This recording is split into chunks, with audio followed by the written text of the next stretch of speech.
अस्सलाम वालेकुम स्टूडेंट्स, उम्मीद है आप खैरियत से होंगे। जी स्टूडेंट्स, हमने मैथ की फ़ाइनल टर्म की जो तैयारी थी उसकी एक सिलसिला शुरू किया हुआ था। अच्छा बेटा, ये हम वीडियो शुरू करने से पहले चंद बातें मेरी ओर से सुन लें। जो वीडियो को नया देख रहे हैं उनके लिए ये बात है।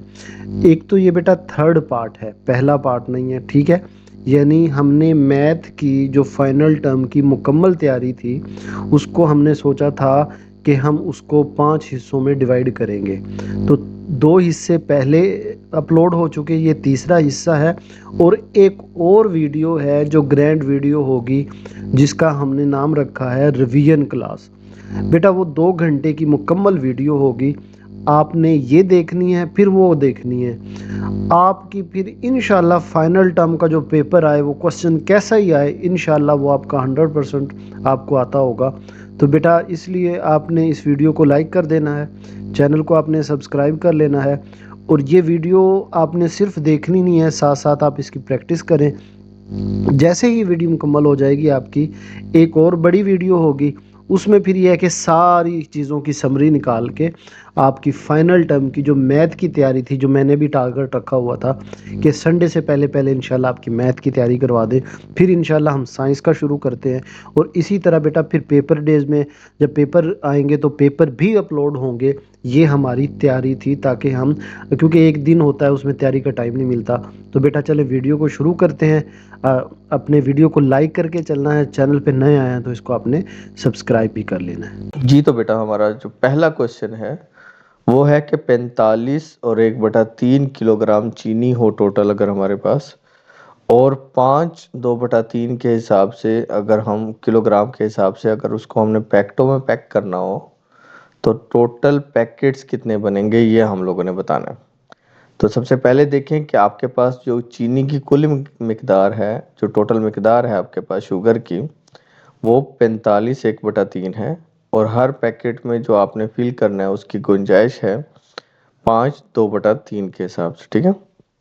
अब जब भी हमने टोटल चीनी के पैकेट्स बनाने होते हैं तो बड़ी वैल्यू पर ये जो छोटी वैल्यू होती है उसको डिवाइड करते हैं। तो हम लिखेंगे कि 45 एंड 1/3 डिवाइडेड बाय 5 एंड 2/3। अब आपको पता है ये मखलूत कसर है, कंपाउंड फ्रैक्शन है।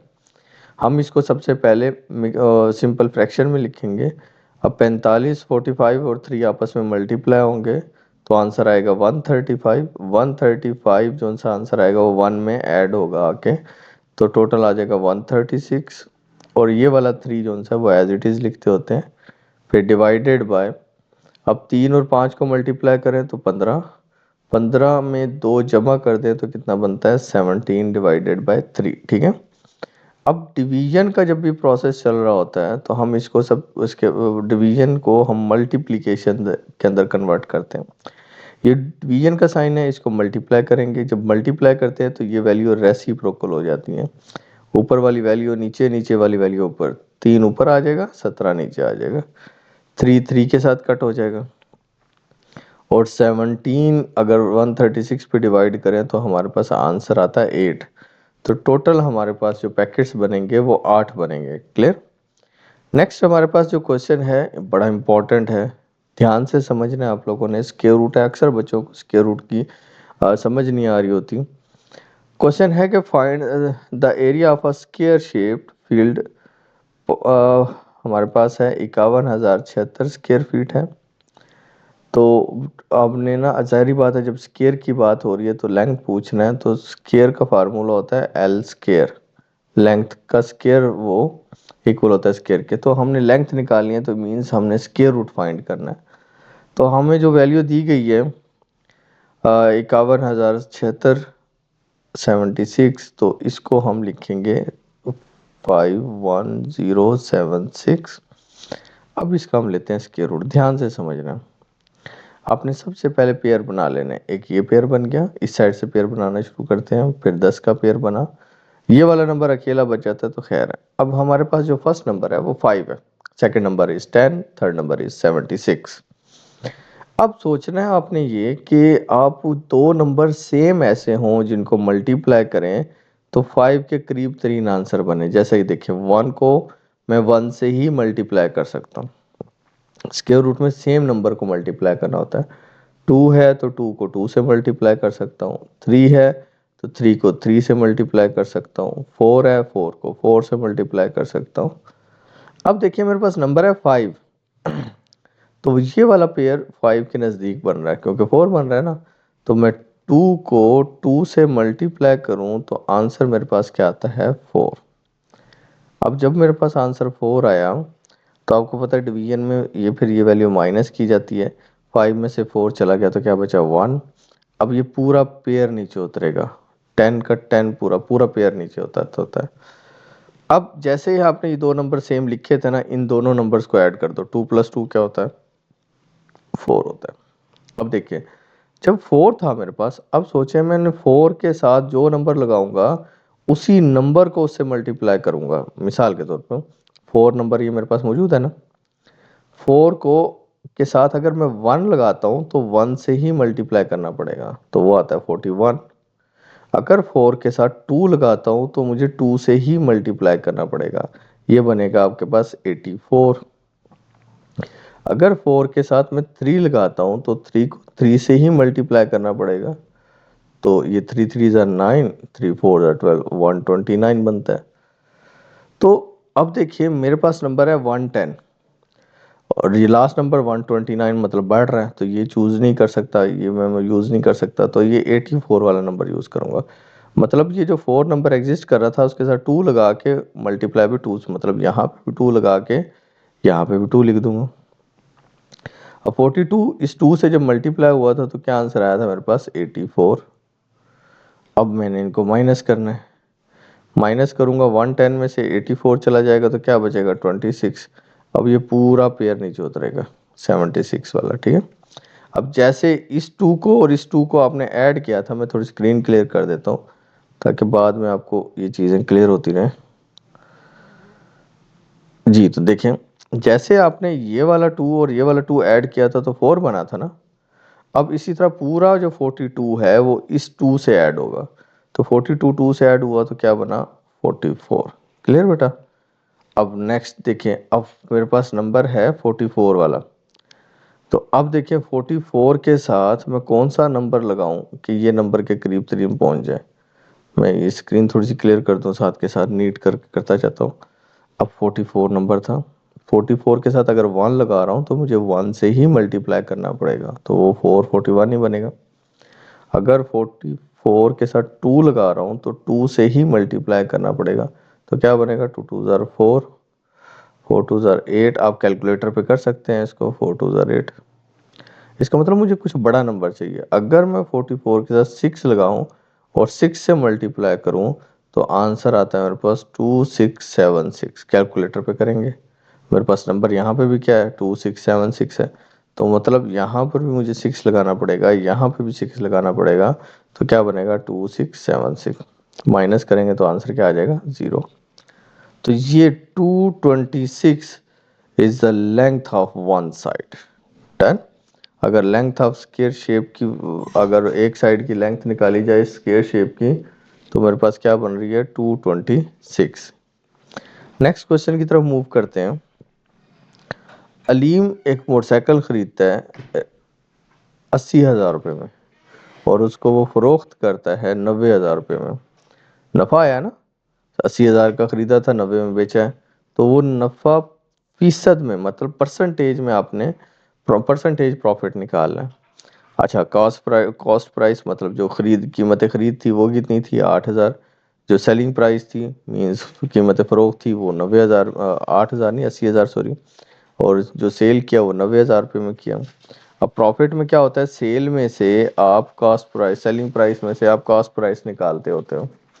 सेलिंग में से जब आप कॉस्ट प्राइस निकालते हो तो आपकी सेलिंग प्राइस क्या है 90,000, और माइनस करना है आपने क्या कितना 80,000।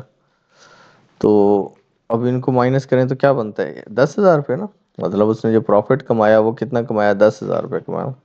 हमने निकालना है परसेंटेज ऑफ प्रॉफिट, नफ़ा फीसद में निकालना है। तो उसका फार्मूला आपको याद है ना, प्रॉफिट जितना प्रॉफिट आया जो कि 10,000 था, तकसीम हम करते हैं जो हमने ख़रीदा था, कास्ट प्राइस थी वो, मल्टीप्लाई बाय 100।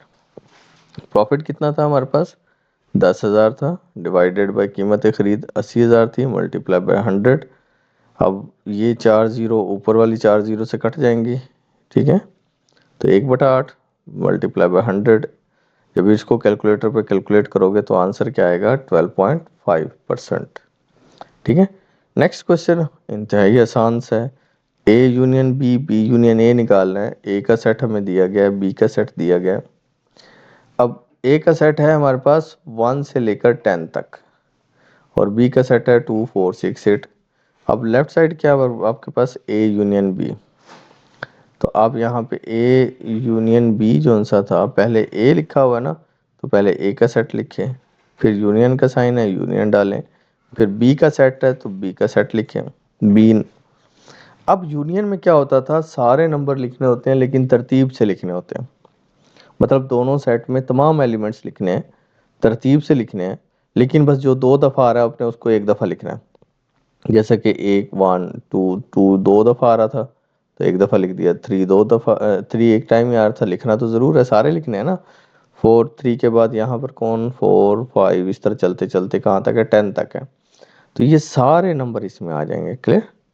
इसी तरह अगर बी यूनियन ए करें तो पहले आपने बी का सेट लिखना है, फिर यूनियन, फिर ए का सेट लिखा। अब आपको यूनियन में क्या होता था, सारे लिखने हैं, तरतीब से लिखने हैं। 2 दफ़ा जो आ रहा है जैसे कि 2 है उसको 1 टाइम लिखना है। अब सबसे पहले 1 आता था तो 1 लिखना है, तरतीब यही होती है ना, जो पहले आता है 1 पहले आता है, 2 बाद में, 3 उसके बाद, 4 उसके बाद। तो ये तरतीब से लिखना है, और 10 तक, क्योंकि यहाँ पे लास्ट नंबर 10 है ना, तो सारे आने हैं, तो वो 1 से 1 2 3 4 5 6 7 8 9 10 तक होगा। अब ये लेफ्ट साइड, राइट साइड और लेफ्ट साइड, ये दोनों के आंसर क्या हैं, सेम है। तो ये बड़े आसान से क्वेश्चन है, एक दफ़ा लाजमी प्रैक्टिस कर लेना है इसको।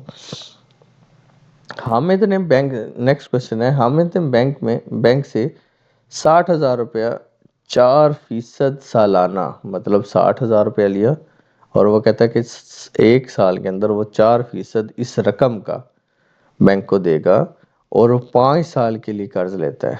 मतलब टाइम कितना है, 5 साल। रेट उसने क्या डिसाइड किया था, 4%। और जो टोटल प्रिंसिपल अमाउंट है वो कितनी है हमारे पास, 60,000 रुपये। ठीक है, याद रखना ये जो अमाउंट होती है जो ली जाती है वो उसका प्रिंसिपल होता है। ये जो 4% 5% 10% जो भी परसेंटेज होती है, ये रेट दिया जाता है कि ये इंटरेस्ट रेट होगा आपका, और ये जो जितने साल हैं वो उसका टाइम कहलाता है। ठीक है, तो प्रिंसिपल अमाउंट हमें क्वेश्चन में समझ आ गई थी कि 60,000 है। रेट कितना दिया गया था बेटा, 4% दिया गया था। टाइम कितना था, 5 साल था। तो मार्कअप निकालना है ना, मार्कअप। मार्कअप का फार्मूला होता है PRT। P means principal, R means rate, T means time. ठीक है, तो P के क्या था हमारे पास, 60,000 था। R क्या था हमारे पास, 4% था। और T मेरे पास कितना था, 5 साल था। अब 60,000 एज इट इज़। परसेंटेज में क्या करते थे, जहाँ पे भी परसेंटेज का साइन आता है तो उसका मतलब डिवाइडेड बाय 100, मतलब 100 पे तकसीम कर देना है। ये 5 एज इट इज़। अब ये 100 की 2 ज़ीरो इस 2 ज़ीरो से काट दो। अब 600 को 4 से मल्टीप्लाई करो, और फिर 5 से मल्टीप्लाई करो, तो टोटल जो वैल्यू बनती है वो 12,000 बनती है। कि वो 5 साल में जो मार्कअप देगा उसकी रकम 12,000 रुपया होगी। क्लियर। नेक्स्ट जी, नेक्स्ट क्वेश्चन की बात करें, इम्पोर्टेंट क्वेश्चन है। हमने जो मैट्रिक सीक्वेंस की जर्नल टर्म हमें दी गई है, ये जर्नल टर्म है, और कहता है फर्स्ट 4 टर्म्स निकाल के दें। अच्छा, जर्नल टर्म को ना आप यहाँ पे लिख लो, मैं यहाँ पे लिख लेता हूँ समझाने के लिए। ये मेरे पास जर्नल टर्म है, AN equal to 2 multiply by -3n+1। ये एक जनरल टर्म दी है उसने। फर्स्ट 4 निकालनी है, तो आप पहले n की वैल्यू 1 पुट करोगे, फिर n की वैल्यू 2 पुट करोगे, फिर n की वैल्यू 3 पुट करोगे, n की वैल्यू 4 पुट, तरतीब से करते जाए। पहले जी हम 1 पुट करते हैं, a 1 पुट किया, n की जगह 1 पुट किया, 2 मल्टीप्लाई बाय -3, n की जगह हमने क्या लिखना था, 1 + 1, तो 2 मल्टीप्लाई बाय -3, 1 + 1 की पावर क्या, 1 + 1 क्या होता है बेटा, 2। 2 मल्टीप्लाई बाय -3 की पावर 2। -3 की पावर 2 का मतलब होता है कि -3 को 2 दफ़ा मल्टीप्लाई करना, तो माइनस माइनस प्लस हो जाएगा, 3 3 ज़ार क्या हो जाएगा 9, तो यहाँ पे 9 आ गया। 2 9 ज़ार क्या हुआ बेटा हमारे पास 18, तो A1 निकाल लिया हमने 18। क्लियर। नेक्स्ट हमने n की वैल्यू क्या पुट करनी है, 2 पुट करनी है, तो n की वैल्यू 2 पुट करके देखते हैं। सबसे पहले अपनी वो जर्नल टर्म लिख लें। जर्नल टर्म आपकी क्या थी कि an, ये लिखी हुई है ना ऊपर आपके पास, 2 मल्टीप्लाई बाय -3 की पावर n प्लस 1। अब n की जगह हमने क्या पुट करना है 2, तो 2 मल्टीप्लाई -3 और n की जगह क्या आ जाएगा 2 प्लस 1। 2 मल्टीप्लाई बाय -3, 2 प्लस 1 क्या होता है 3। अब -3 की पावर 3 का मतलब क्या हुआ बेटा, -3 मल्टीप्लाई -3 मल्टीप्लाई -3। अब minus minus plus, plus minus minus, minus रहेगा, 3 3 ज़ार 9, 9 3 ज़ार 27। तो आंसर क्या आ जाएगा 2 मल्टीप्लाई बाय -27। अब -27 जब 2 से मल्टीप्लाई होगा तो -54 आंसर आता है। तो A2 का आंसर हमारे पास क्या आया 54। इसी तरह नेक्स्ट टर्म दोबारा से n is equal to 2 multiply by -3 n plus 1 general term लिखी।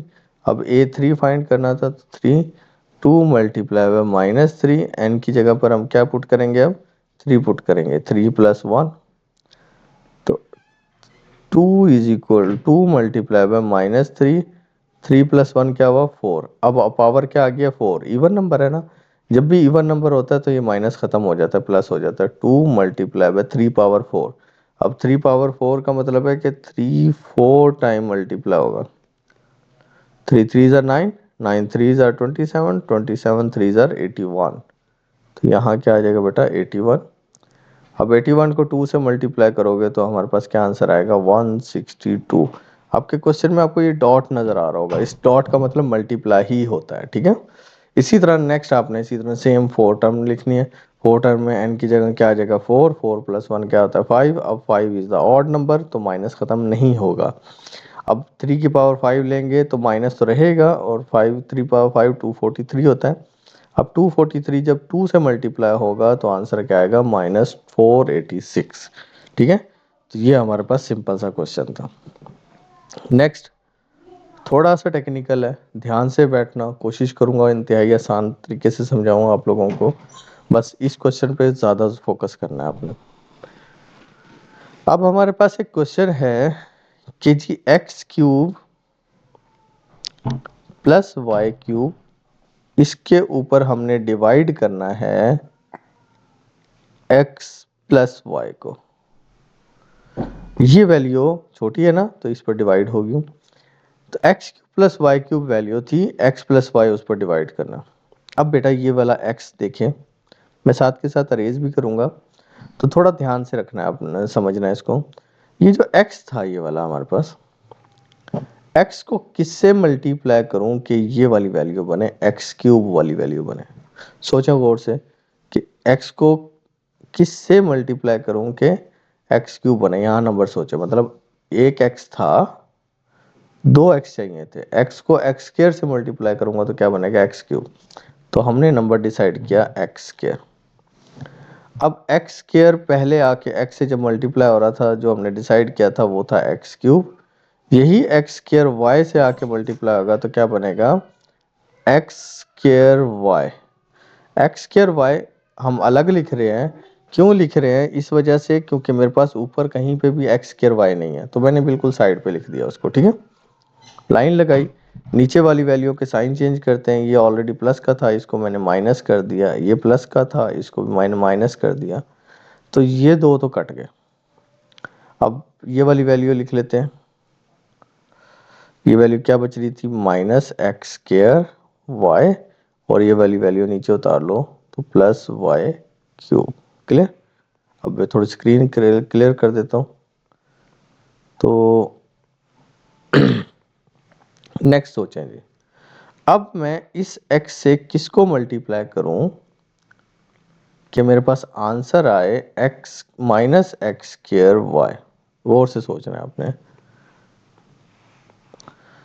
x एक मुझे यहाँ पे कितने चाहिए, 2, मतलब एक तो मुझे चाहिए माइनस एक्स, तो ताकि 2 बन जाए, और एक चाहिए मुझे y, मतलब माइनस एक्स वाई वो नंबर है जिसको x से मल्टीप्लाई करें तो मेरे पास आंसर क्या आता है, माइनस एक्स स्क्र वाई। तो यहाँ लिखूंगा माइनस एक्स वाई। क्लियर। अब माइनस एक्स वाई इस x से पहले मल्टीप्लाई होगा तो वही आएगा माइनस एक्स स्क्र वाई। अब यही माइनस एक्स वाई आके इस y से जब मल्टीप्लाई होगा तो क्या बनेगा, देखो माइनस एक्स वाई जब y से मल्टीप्लाई हो तो क्या बनता है, माइनस एक्स वाई स्क्र। 2 दफ़ा आ रहा है ना y, तो वाई स्क्र। तो यहाँ पर ऊपर तो मौजूद नहीं है तो मैं इसको साइड पे लिख दूंगा minus x y square. Sign change किए, माइनस का था प्लस कर दिया, माइनस का था प्लस कर दिया, ये सेम वैल्यू माइनस और प्लस की कट गई। तो मेरे पास पहले इसको लिख लेता हूँ, एक्स वाई स्क्र प्लस का था ना, नीचे वाला साइन कंसिडर होता है, प्लस वाई क्यूब। क्लियर। अब नेक्स्ट सोचें जी। अब मेरे पास है x, उसको किससे मल्टीप्लाई करूं कि मेरे पास बन जाए एक्स वाई स्क्र। देखो ये वाला x है, x को किससे मल्टीप्लाई करूं कि ये वाली वैल्यू बने, एक्स वाई स्क्र बनाना है मुझे, तो मैं किससे मल्टीप्लाई करूंगा, ये एक मिनट, एक्स वाई स्क्र। सोचे एक x है, सिर्फ वाई स्क्र चाहिए मुझे, ठीक है। तो मैं यहाँ पे लिखूंगा वाई स्क्र। अब वाई स्क्र जब इस x से मल्टीप्लाई होगा तो क्या बनेगा मेरे पास, एक्स वाई स्क्र बनेगा ना। तो यहाँ लिखूंगा एक्स वाई स्क्र प्लस यही वाई स्क्र जब y से मल्टीप्लाई होगा तो आगे क्या बनेगा, वाई क्यूब। साइन चेंज किए, प्लस का था माइनस किया, प्लस का कोई साइन ना हो तो प्लस होता है, यहाँ माइनस किया, कट गए दोनों, तो आंसर क्या है, 0।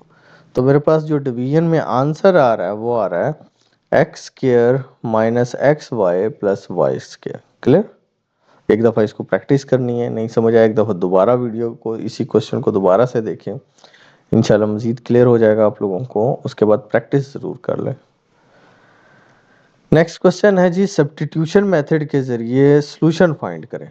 जब भी मैंने बार बार कहता हूँ कि जब भी सॉल्यूशन फाइंड करना होता है तो x का आंसर और y का आंसर निकालना है, ठीक है। अब हमारे पास दो इक्वेशन है, 5x minus 4y equal to 9, x plus 2y equal to 30। अब जब ये दो इक्वेशंस हैं इनको आप लिख लें। पहली इक्वेशन जो सी थी 5x minus 4y equal to 9, और दूसरी equation x plus 2y equal to 13।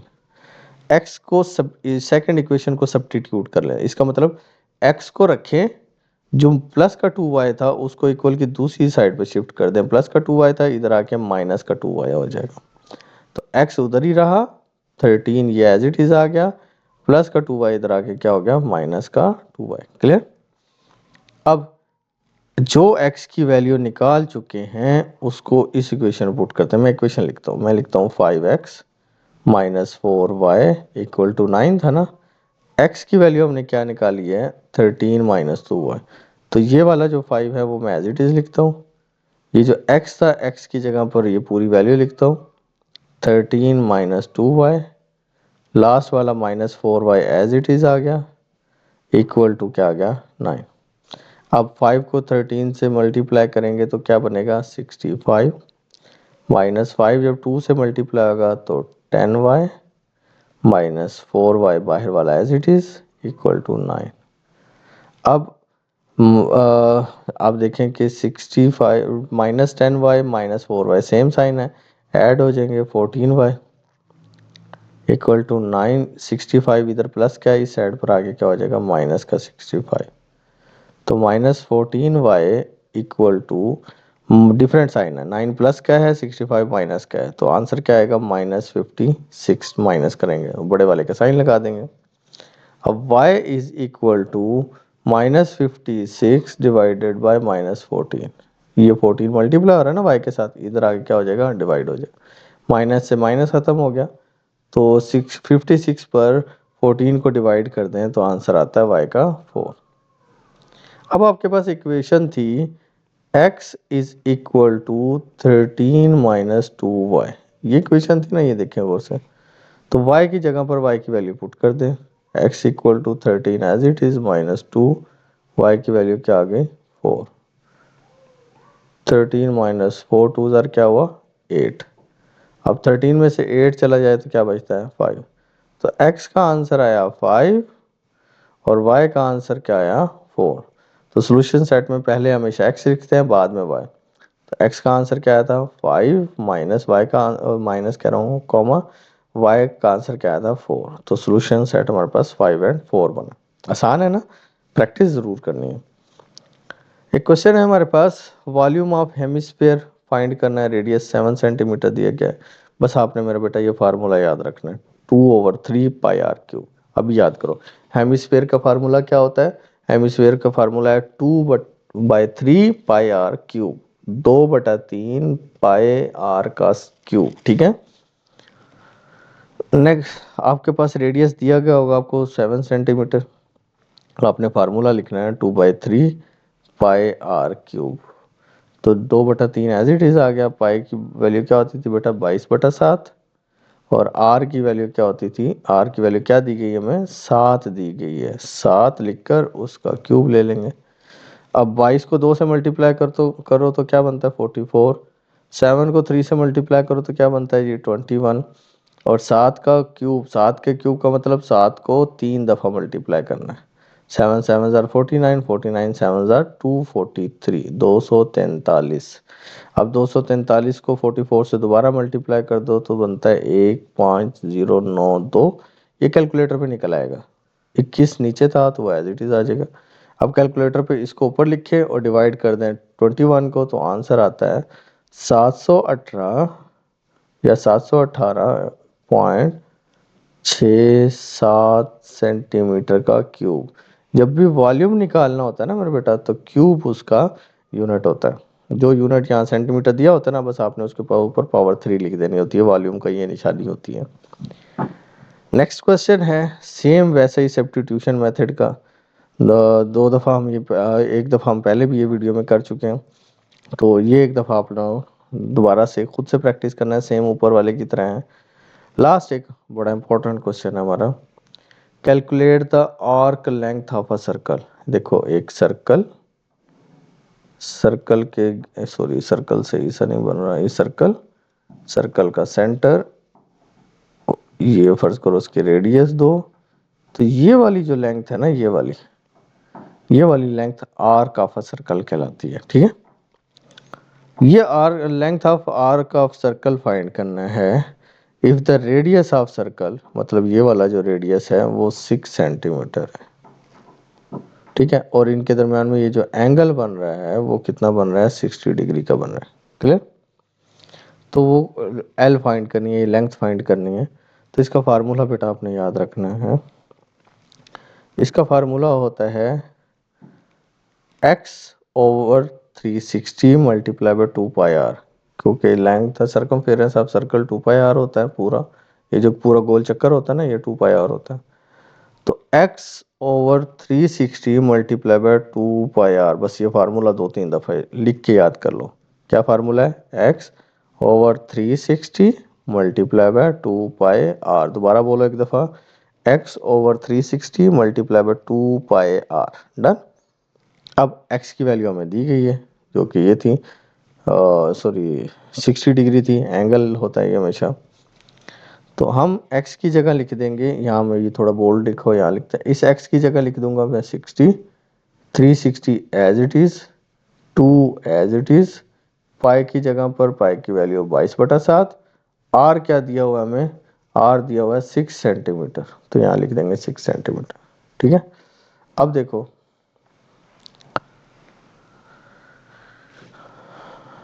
आपके पास कटिंग कर लेते हैं इसकी पहले। 60 को 360 मैं यहाँ कैलकुलेट कर देता हूँ आपको ताकि आपको मुश्किल ना हो। बस एक मिनट में अरेज कर दूँ थोड़ा सा।